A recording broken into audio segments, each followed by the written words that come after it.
নমস্কাৰ, মোৰ নাম শ্ৰীমতী মেঘালী দাস।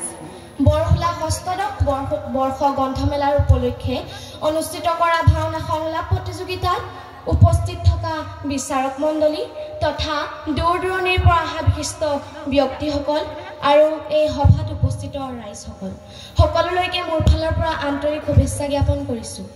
আজি এই ভাওনা সংলাপ প্ৰক্ষেপণ প্ৰতিযোগিতাত মই নিখাত পুত্ৰ একলব্য নাথভাগৰ দুৰ্ণাচাৰ্যৰ পত্নী কৃপিৰ এটি কৰুণ চৰিত্ৰ সংলাপ এটি নিক্ষেপ কৰিব লৈছো। কৃষ্ণ হে হৰি দয়াময় কৃপাৰ সাগৰ, আৰুনো মোক কিমান কষ্ট দিবা। অন্ন বস্ত্ৰৰ অভাৱত তিল তিলকৈ শাস্তি ভুগি মই কটাইছো জীৱন।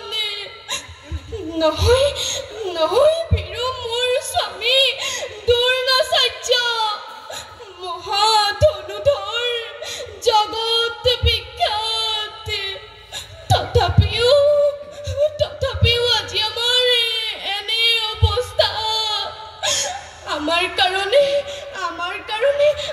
কাৰণে চিন্তা নাই, ভোকে লঘোণে পানী খাই কটাম জীৱন। কিন্তু মোৰ একমাত্ৰ পুত্ৰ অশ্বত্থামা অতিকে আলসুৱাকী দুগ্ধৰ বদলি খুৱাইছো তাক পিঠাগুৰি পানী। অতিকে পাপ কাম কৰিছো আমি। কেনেবাকৈ যদি জানিব পাৰে পিঠাগুৰিৰ পানী, তেতিয়া পাগল হৈ কৰিব তিৰস্কাৰ। লাজ দিব প্ৰবঞ্চনাকাৰী বুলি। আৰু আমি মাতৃ পিতৃ হৈ মিথ্যাবাদীৰ শিক্ষা দিয়াটো অতিকে অযুগত। কি কৰো উপায় মই নাপাওঁ বিচাৰি।